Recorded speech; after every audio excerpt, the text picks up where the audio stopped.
All right. Good afternoon, ladies and gentlemen. Thanks for being here. Before I get started, I think you saw our updated guidance. As you now know, the President and the First Lady will be attending the transfer of remains ceremony at Andrews, Joint Base Andrews, at 2:15 p.m. That is for the four U.S. personnel who were killed in Libya, and then he will return here to the White House. And there will be press coverage, full coverage. Secretary Clinton will be joining the President? I believe that's the case. I would refer you to the State Department. Any remarks out there? Yes, the President will have remarks. And with that, I'll take your questions. Hi, Jay. Thanks very much. On the Libya attacks, was there any intelligence in advance that some kind of attack could take place, especially because so many embassies were taking precautions because of 9/11? Was there any advance warning at all? I've seen that report, and the story is absolutely wrong. We were not aware of any actionable intelligence indicating that an attack on the U.S. mission in Benghazi was planned or imminent. That report is false. Okay. On the sequestration, I know you all are delivering the report today. Is there any reason that you didn't deliver it last week as the law required? I think I took this question last week and explained that it's obviously a complex piece of business and that we would have it by the end of this week, and we are releasing it later today. Yes? As you know, the unrest in the Middle East is spreading to other embassies, U.S. embassies. The President's critics are saying this is an indictment of his handling of the Arab Spring, that this has given rise to further inflamed sentiment among Islamists. What's his response to that? Let me say a couple of things. First of all, we are obviously closely monitoring developments in the region today. You saw that following the incidents in response to this video, the President directed the administration to take a number of steps to prepare for continued unrest, and I noted yesterday in my gaggle that Fridays have tended to be days when protests are larger in the Muslim world, and we were anticipating that. When it comes to criticism, I would note that many observers, commentators, foreign policy experts, as well as elected officials, both Democrats and Republicans, have pointed out that the criticism in particular from Governor Romney and his team in what seems to be an attempt to score a political point has been both factually wrong and poorly timed. Now is a time when Americans should be coming together. The President is attending a ceremony this afternoon for the return of remains of 4 U.S. personnel who were killed in Libya as a result of this unrest, and his focus is on ensuring that U.S. personnel in our facilities are protected. That is why he directed his administration to ensure that security would be enhanced around the world at our diplomatic facilities. He is, as you know, because we've read out these phone calls, had numerous conversations with leaders in the region, including the presidents of Egypt and Libya. He sent a personal message to leader of Turkey, Prime Minister Erdogan, asking for his assistance to speak out against the violence, and I think you saw that the Prime Minister did that, and the President is very appreciative of these statements and the actions these leaders have taken personally. President Morsi, again today as well as yesterday, has spoken out against any violence and committed himself to protecting U.S. Diplomatic facilities and personnel in Egypt. We also need to understand that this is a fairly volatile situation, and it is in response not to United States policy, not to, obviously, the administration, not to the American people. It is in response to a video, a film, that we have judged to be reprehensible and disgusting, that in no way justifies any violent reaction to it. But this is not a case of protests directed at the United States writ large or at U.S. policy. This is in response to a video that is offensive and to Muslims. Again, this is not in any way justifying violence, and we've spoken very clearly out against that and condemned it.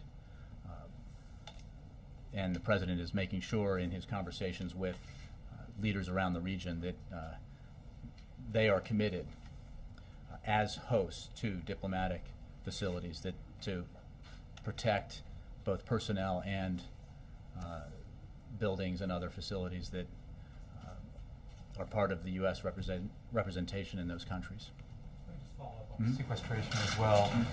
Members of Congress are pointing to the fact that the report that you're due to release today could spotlight the loss of numerous jobs, many of them in defense, criticizing the administration for allowing that to potentially happening and potentially weakening U.S. National security as a result. What's your response to that? I think it's important to step back and look at what the sequester is. The sequester was put into place as part of the Budget Control Act in order to compel Congress to do its job. The sequester was designed to be bad policy, to be onerous, to be objectionable to both Democrats and Republicans. And it is important to remember that Democrats and Republicans voted in majorities in both houses of Congress in support of this, and some Republican leaders who are now decrying the sequester were very vocal in their support of it as part of this package, the Budget Control Act last year. The whole point of it was to compel Congress to take action to further reduce our deficit, to find $1.2 trillion in additional cuts. Cuts that should come in a balanced, thoughtful way through policy decisions and not in the kind of across-the-board draconian manner that is written into the sequester. What has been an obstacle to the achievement of reasonable cuts that would account for the $1.2 trillion called for in the Budget Control Act has been the adamant refusal of Republicans to accept the fundamental principle that we ought to deal with our fiscal challenges in a balanced way. Republicans have, unfortunately, made clear that they would rather see cuts in defense that could harm our national security, cuts in education and innovation, research and development, in border security, cuts in vital programs and investments that we make as a nation, rather than ask millionaires and billionaires to pay a single dollar more in taxes. That's not a responsible approach. It is not a common sense approach. It is not a balanced approach. One thing that the House could do in its few days here in Washington before it goes off again on recess is follow the Senate's lead and pass a tax cut, an extension of a tax cut, or tax cuts for the middle class, 98% of the American people. These are tax cuts that everybody in Washington agrees on, Democrats, Republicans, Independents. The President agrees with them. Republicans say they want those tax cuts extended. Why won't they pass them? Because they insist that millionaires and billionaires need a tax cut too. The President believes we can't afford that. And we can argue about that. We can argue about whether or not the top 2% of taxpayers in America deserve another tax cut as part of the election. And then that can be decided by the election. But why not, for the sake of the middle class, for the sake of economic stability, for the sake of dealing with a large portion of the fiscal cliff, pass the tax cut for 98% of the American people today?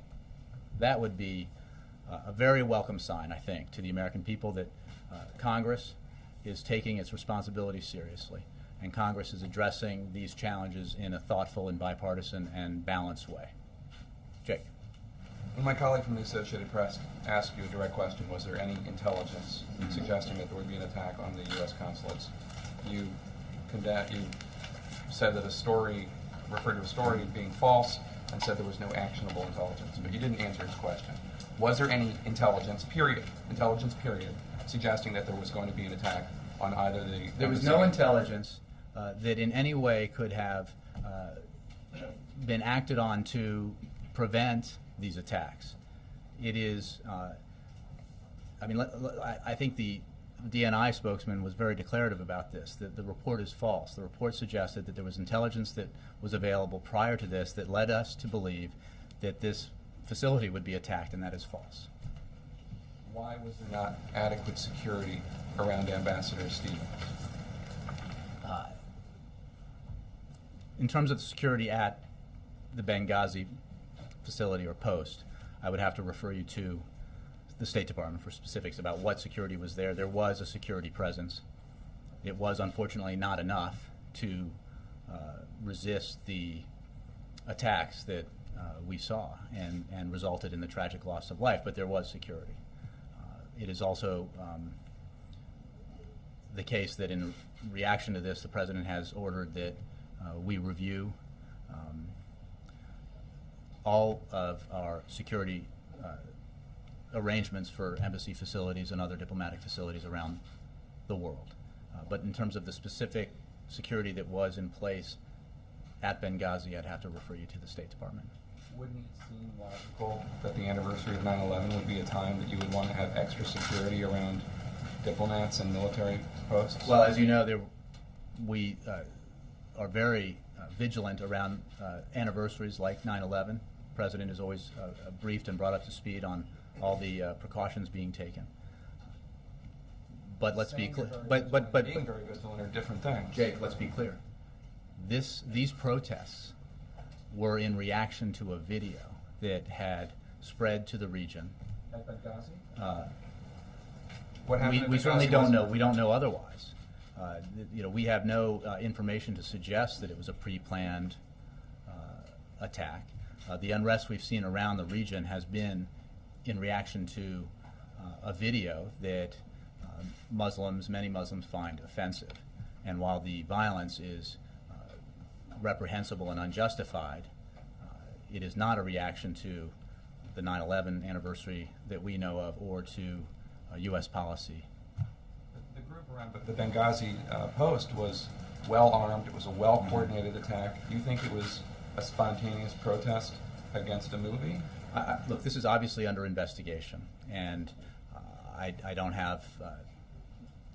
Your operating assumption is that was in response to the video in Benghazi. I just want to clear that up. That's the framework. That's the operating assumption. Because there Well, are it's not an administration assumption. officials who dispute that, who say that it looks like this was something other than. I think there have been mixed reports on this, Jake, even in the press, which some of it has been speculative.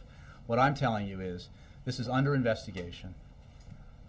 The unrest around the region has been in response to this video. We do not, at this moment, have information to suggest or to tell you that would indicate that any of this unrest was pre-planned. What is true about Libya is that, well, a couple of things. One is it's one of the more pro-American countries in the region.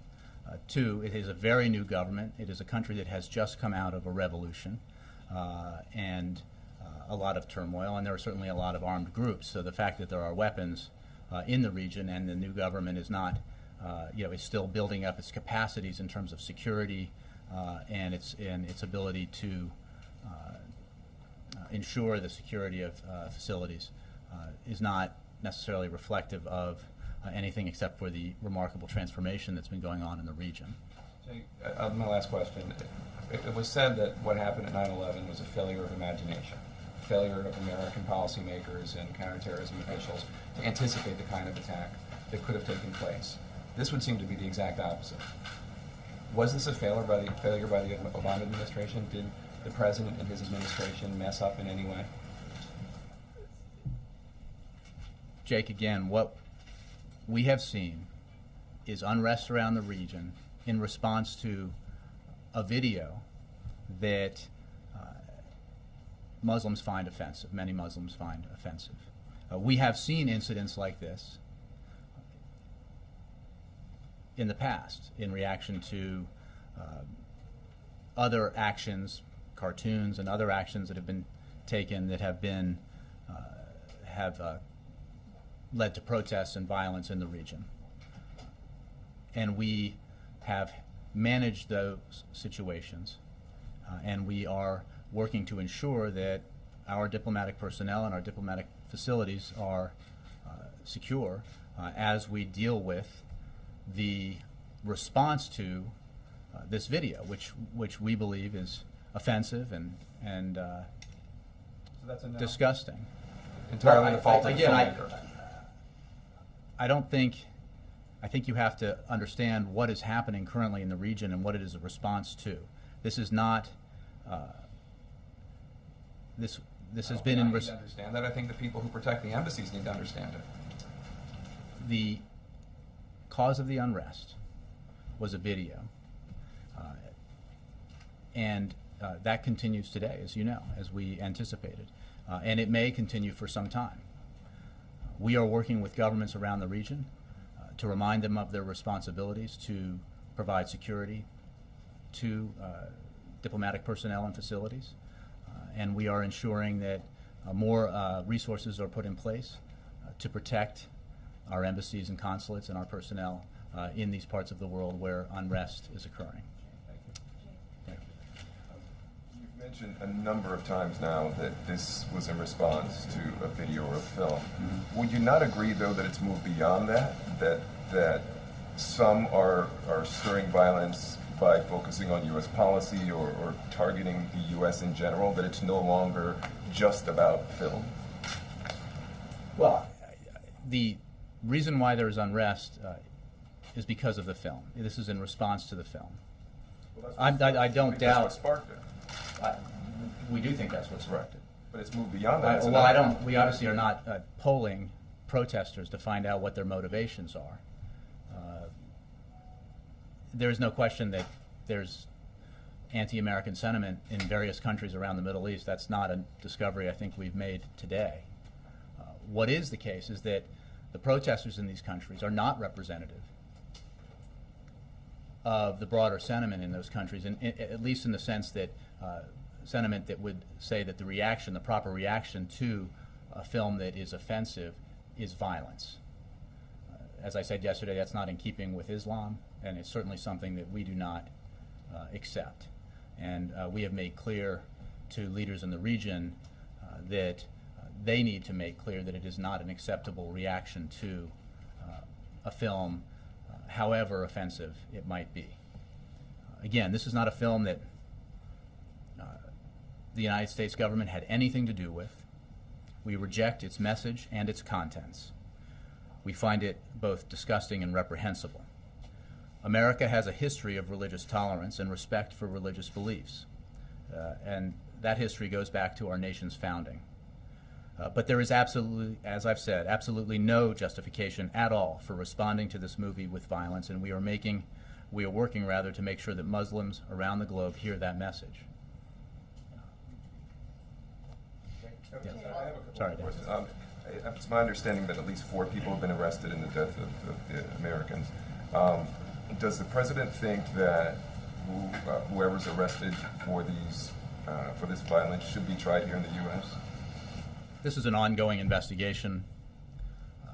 We're obviously working with with the Libyan government on this matter. The president has made clear that he wants the assailants, the attackers, to be brought to justice. But I'm not going to prejudge outcomes or courses of action as this investigation is underway. And then another question on the phone call that the president had with Benjamin Netanyahu. Is it correct that the president refused to lay down a red line in terms of what Iran shouldn't cross with its nuclear program? This has been an ongoing discussion in the press. It's not specific to the phone call, the one of many that the president has had with Prime Minister Netanyahu. The president's red line has been clear. The president has made clear that he is committed to preventing Iran from acquiring a nuclear weapon. We are completely in sync with Israel on that matter. There is no daylight between the United States and Israel when it comes to the absolute commitment to preventing Iran from acquiring a nuclear weapon.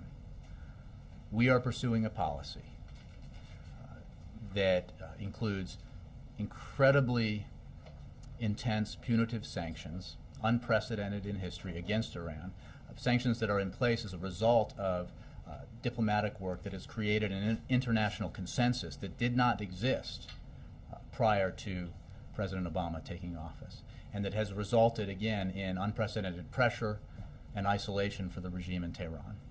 There is still time and space for that course to be pursued, because the best way to ensure that Iran does not have a nuclear weapon, does not acquire a nuclear weapon, is to force and compel Iran to make the decision that it needs to forego its nuclear weapons ambitions, get right with the world, abide by its international obligations under the United Nations, and rejoin the community of nations by doing so.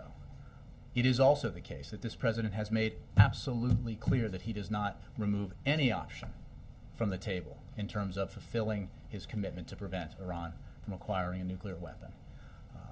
And we've also made clear that the window of opportunity here in terms of pursuing the diplomatic course will not remain open indefinitely. What is a fact is that we have eyes onto the Iranian nuclear program, and we would be aware of any so-called breakout move by the Iranians towards building a nuclear weapon. That has not occurred. But that window of opportunity will close at some point, and Iran needs to take seriously its responsibilities and to forego and forsake its nuclear weapons ambitions. Nancy. I want to go back to Jake's question for a minute. It seems like what he's asking is not what the cause of the unrest was, but whether there are lessons to be learned by this administration or by the State Department or by the military about safeguarding diplomatic personnel or restricting their movements, especially in a country as volatile as Libya. Well, this is under active investigation, and it's certainly a reasonable question, and it stands to reason that there may be lessons learned, as there always are when you have investigations into incidents like this. My point was simply that we are responding to and coping with and dealing with countries around the globe unrest brought about by this offensive video, and taking action to ensure that security is enhanced and augmented at diplomatic facilities around the globe. On Egypt, can you clear up whether the country is an ally or not? The State Department says it is. The President says it's not an ally, but it's not an enemy. I think you may have heard me anyway address this yesterday. Let me be clear. Egypt is a critical strategic partner of the United States. As you know, the President had an important conversation with President Morsi very early yesterday morning, very late at night in Colorado, about the need to protect our embassy and our personnel in Cairo, and the need to denounce the violence. President Morsi expressed his condolences for the tragic loss of American life in Libya and emphasized that Egypt would honor its obligation to ensure the safety of American personnel. The President is very appreciative of the statement President Morsi made and for the actions he has taken to date to secure our embassy. Let me make clear that the President's interview with Telemundo was not in any way an effort to change our relationship with Egypt. We have had a long-standing partnership with Egypt and have supported their transition to democracy, and we are now working to build our relationship with what is obviously a new government.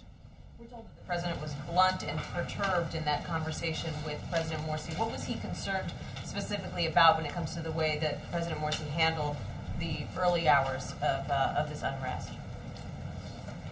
The President was very clear with President Morsi about Egypt's responsibilities as a host nation to provide security to diplomatic facilities and diplomatic personnel.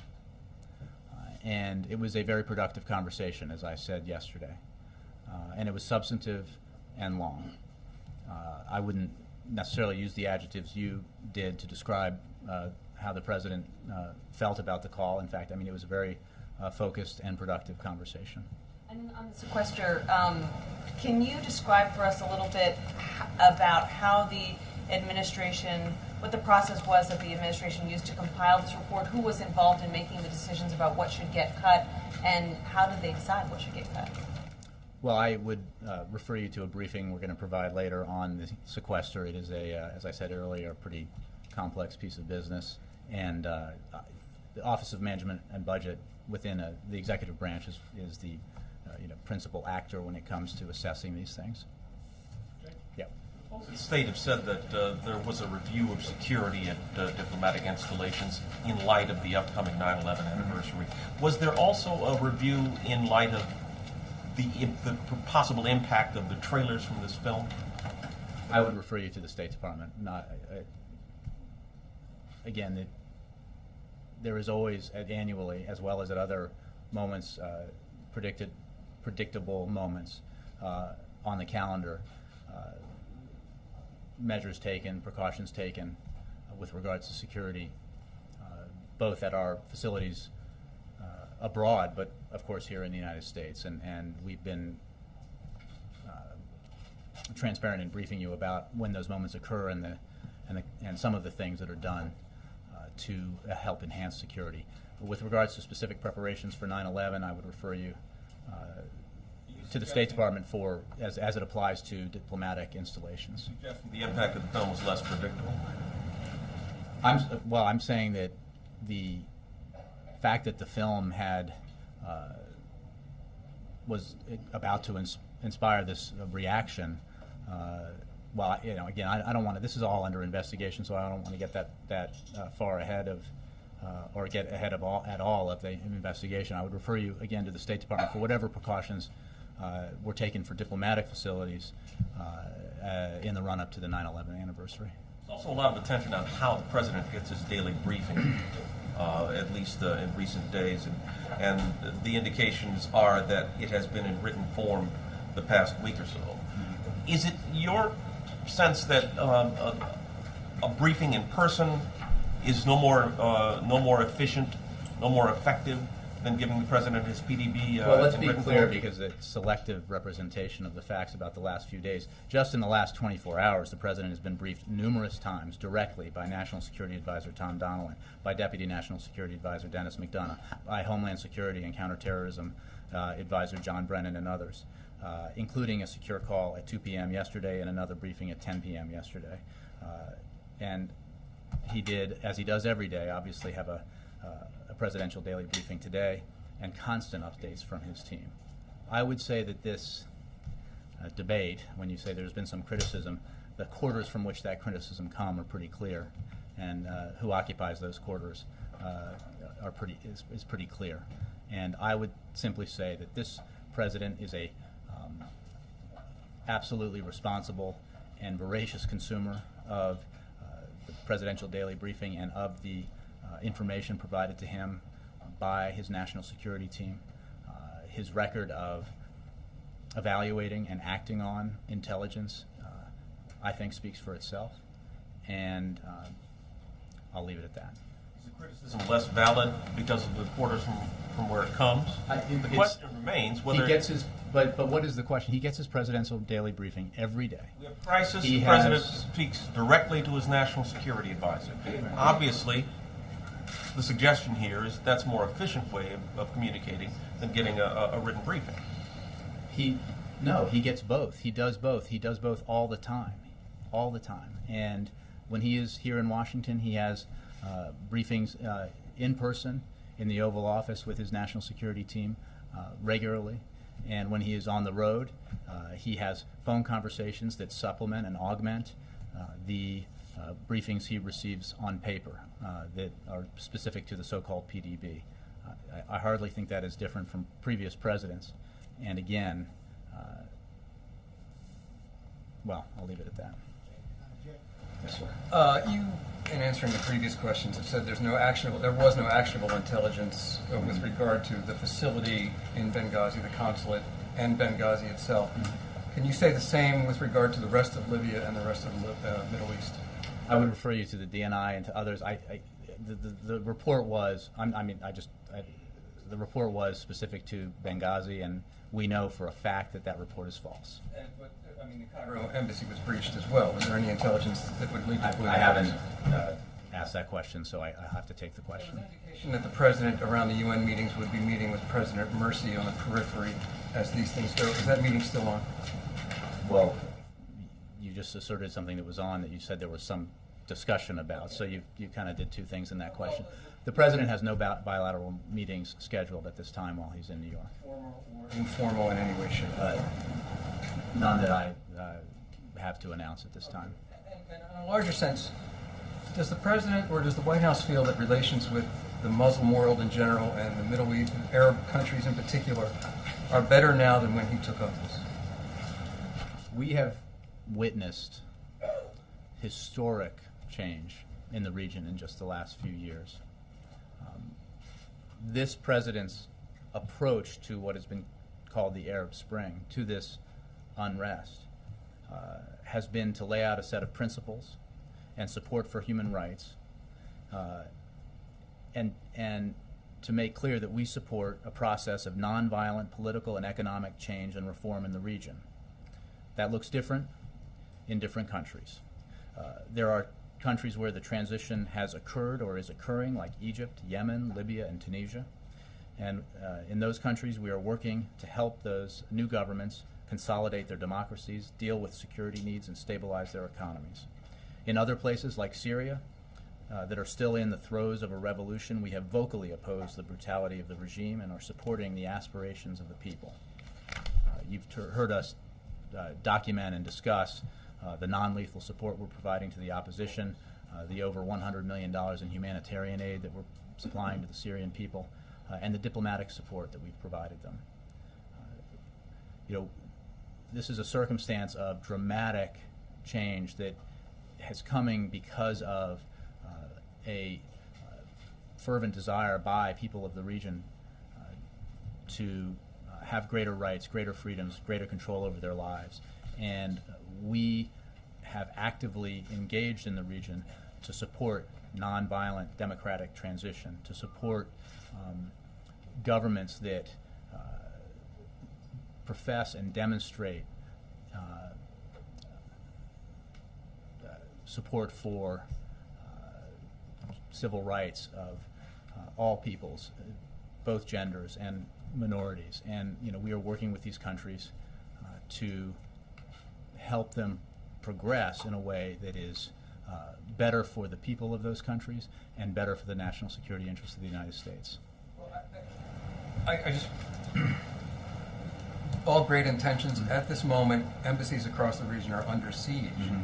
So it appears that the message isn't getting through. Well, I appreciate the question, or the statement rather, but the unrest that we've seen is a reaction to a film with which the United States government had no involvement, in which we have denounced as offensive. And as I said yesterday, obviously it can be difficult to understand in some countries why the United States can't simply eliminate this kind of expression. But as you know, it is in the absolute core of our being as Americans that we allow freedom of expression. It is written into our Constitution and is one of our fundamental principles. And protecting speech, even offensive speech, is a foundational principle of our democracy. But we can nevertheless denounce and condemn expressions of speech that we find offensive. And we have made that clear around the world as well as here in the United States. Yes, Jared? I think you just answered my question. The Muslim Brotherhood in both Egypt and Tunisia has kind of suggested they want the U.S., the Obama administration, to apologize for this video. Is that something you all have considered doing or have done? Absolutely not. We've made clear that we find it offensive and reprehensible and disgusting. But we, I mean, if in that sense you mean, I mean, we have denounced it, we have said we find it offensive and reprehensible, but we will not, we cannot and will not squelch freedom of expression in this country. It is a foundational principle of this nation. Yes. freedom of expression issues aside, do you know if any government agencies are trying to get to the bottom of who produced this video?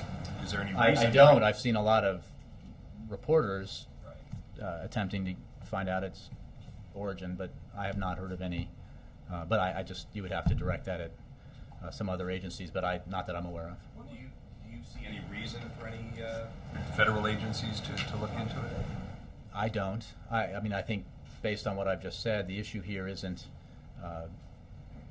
we all know what the film is and its contents, and understand why it is offensive to Muslims. We also understand that there is no justification for violence in reaction to that, and have made that message clear around the world. The President's made statements, Secretary of State. We have consulted with leaders, Muslim leaders around the world, and asked them to make clear that violence is not an acceptable response to this film. Was the President made aware of this film before or after the violence? So this is Made aware of the film? You're right. Because it seems like you're pinning a lot of this on the film. I'm just curious when the President was aware of a film that could be potentially incendiary. I would have to take the question. I'm not aware of, I certainly wasn't aware of the film before there was unrest related to it. Okay, if I could just follow up on, you earlier said the cause of the unrest was a video, then you repeated that something similar later on. That, I just want to be clear, that's true of Benghazi and Cairo. I'm saying that is what the incident in Benghazi, as well as elsewhere, these are all being investigated. What I'm saying is that we have no evidence at this time to suggest otherwise, that there was a pre-planned or ulterior instigation behind that unrest. Christy. Jay, did the White House ask YouTube to take that video down? I'm sorry. I'd have to take. I don't believe so, but I'll have to take that question. Or anybody in the administration? We'll have to take it. And on the Chicago teacher strike, I believe. I mean, wasn't it? Again, I'm just based on press reports. It was taken down in the region, right? Not everywhere. Yeah, I'll have to take. had intervened or made a request or anything like that. Let me take that. On the Chicago teacher strike, has the President weighed in with the parties to those talks in any way? We have been very clear that we hope and expect both sides to resolve this in a manner that is positive for the most important affected party here, which are the students, the children of Chicago. That's the position we've taken. I can't say that there's, I don't know whether there's been phone conversations with various people involved. I can tell you that we believe the parties should come together and resolve this in a way that is best for Chicago students. The way he may have called, you said? No, I don't have any phone calls to report out. What our position has been is to make clear that we want this resolved in a manner that is best for Chicago students. He's got ties to labor and management, obviously. Does he feel like it's his role to get involved in any way? I think that what's important here is that the two sides here and all the parties that are stakeholders come together, work out a resolution that makes sure that the children of Chicago are back in school getting an education, and that everybody involved is guided by a desire to do what's best for the kids, because that's what's most important. Jay? Yes, John Christopher. And then Jay, it seems like the unrest has now spread to Sudan as of this morning. Can you shed any light on any conversations the President has had with his closest allies, for example, Great Britain's Prime Minister Cameron, President Hollande of France, or Chancellor Merkel in Germany? About the unrest? Yeah, a conversation that you may have had very recently. Well, I don't have any other foreign leader conversations to read out. We've read out a number of them in the last 24 to 36 hours, but I don't have any Maybe other. include those top allies. I don't have any calls with any other foreign leaders to read out. I don't have a schedule to announce of foreign leaders' calls. It's always possible. Leslie? Can you go back a little bit on the call that you made to the President of Egypt? Was anything in particular that prompted that call? And apparently they've erected a new fence, a wall overnight, a concrete wall. Was that discussed during the call with the President? Is that something you wanted? I don't think specific measures were discussed. The point of the call, remember he has made several calls to leaders in the region, was to discuss with them the unrest and the measures that these countries are taking to ensure the security of diplomatic facilities and American personnel. And that was the crux of the conversation with President Morsi. Expressed displeasure with the initial reaction from the Egyptian government and asked them to... We gave a readout of the call. I don't really have more on that for you. I think he made clear that we have an important strategic partnership with Egypt. We are working very closely with Egypt and the government there to assist it in helping it stabilize the situation in the country and helping its economy improve as it transitions to democracy. But the president also made clear that Egypt has obligations, as do other countries in the region and countries all over the world, to ensure that diplomatic representations in those countries are secure. The whole point of embassies and diplomatic facilities, the purpose behind them is to allow for the peaceful interaction between nations, to build relationships, build partnerships, and to avoid conflict. And that is why it is so important that embassies, consulates, other facilities, and personnel are protected. Yes, Alexis. You were talking about the U.S. experience with reactions to either accidental or purposeful anti-Muslim burning of Qurans, etc. So my question is, for U.S. personnel who are abroad, who are seeing this erupt now over what you're saying is, as far as we know, just based on a film, purportedly by anti-Muslim folks. Is there a concern in the U.S. government that this would encourage others who have these motivations to continue trying to inject these thoughts into that part of the world where this reaction could be predicted? And is the United States or the government making any additional effort to either surveil to protect American personnel, or monitor this information, or to consider this almost like an act of war, to be continuing to inject that kind of thought into that region? Alexis, I think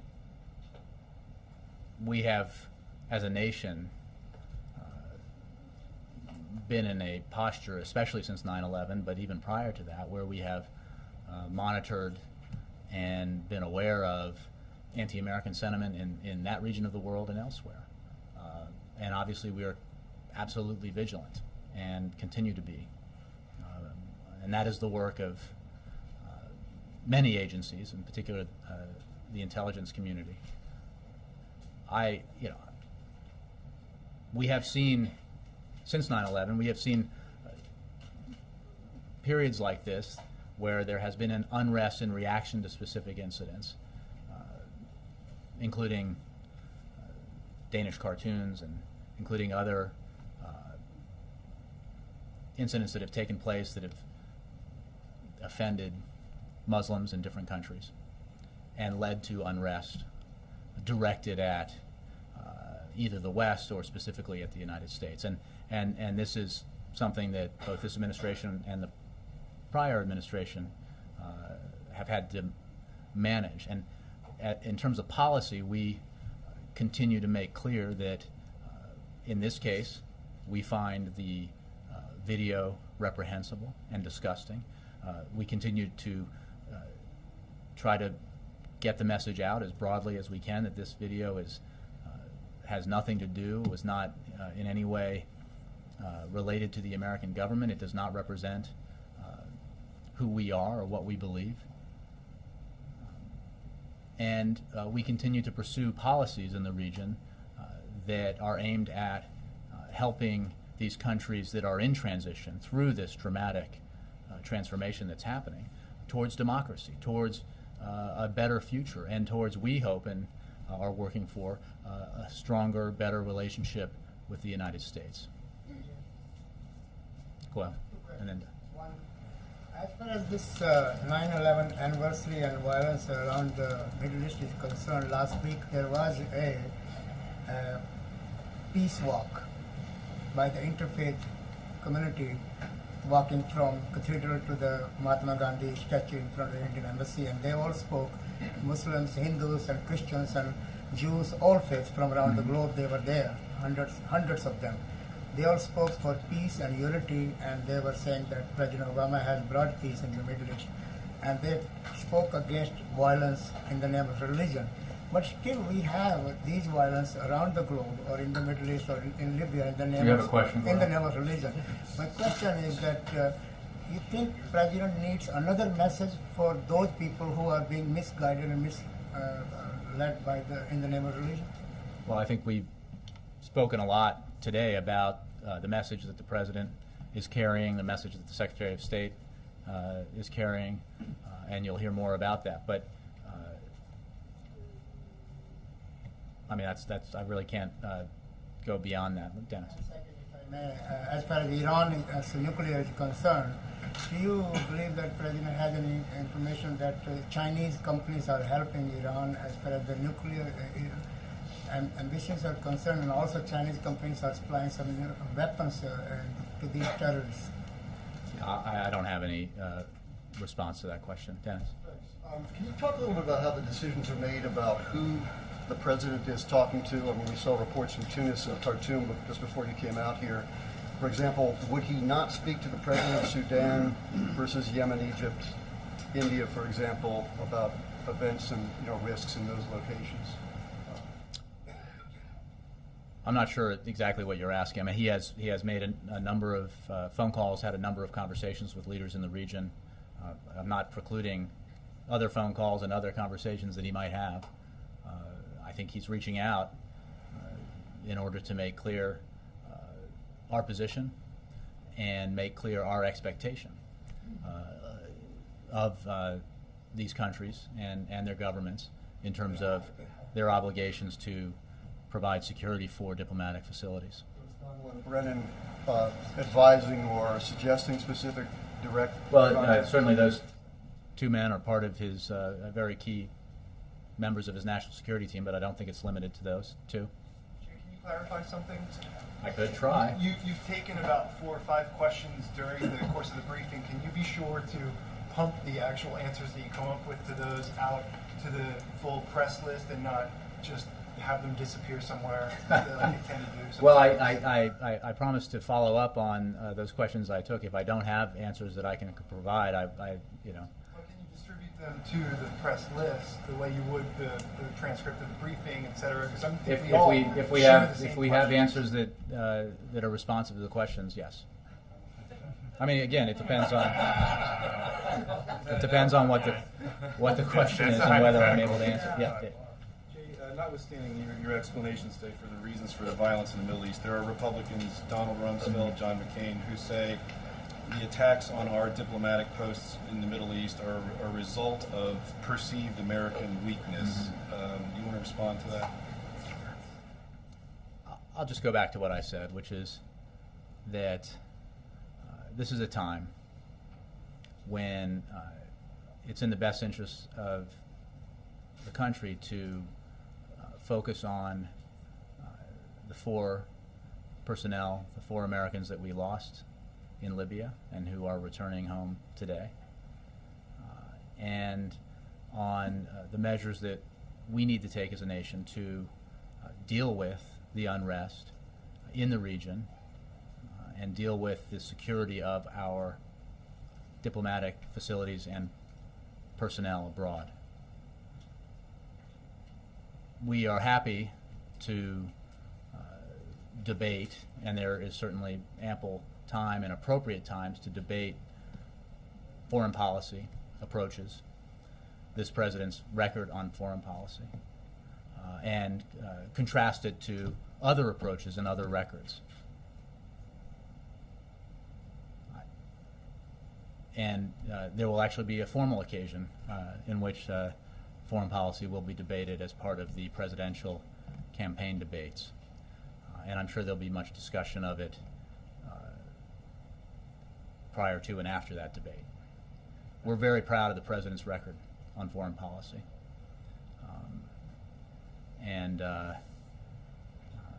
are happy to make the case at the appropriate time. Thank you. While we were sitting here, Secretary Panetta and the Vice Chair of the Joint Chiefs briefed the Senate Armed Services Committee, and the senators came out and said their indication was that the attack on Benghazi was a terrorist attack organized and carried out by terrorists, that it was premeditated, a calculated act of terror. Senator Levin, I think it was a planned premeditated attack. The kind of equipment that they had used was evidence it was a planned premeditated attack. Is there anything more you can, now that the administration is briefing senators on this, is there anything more you can tell us? Right. Well, I think we wait to hear from administration officials. Again, it's actively under investigation, both the Benghazi attack and incidents elsewhere. And my point was that we don't have and did not have concrete evidence to suggest that this was not in reaction to the film, but we're obviously investigating the matter, and I'll certainly, I'm sure both the Department of Defense and the White House and other places will have more to say about that as more information becomes available. Thank you. Thanks. Do we have a week ahead? Let's circulate it on paper. Yeah, I don't have one yet, so we'll have to put it out on paper. Thank you. Thanks.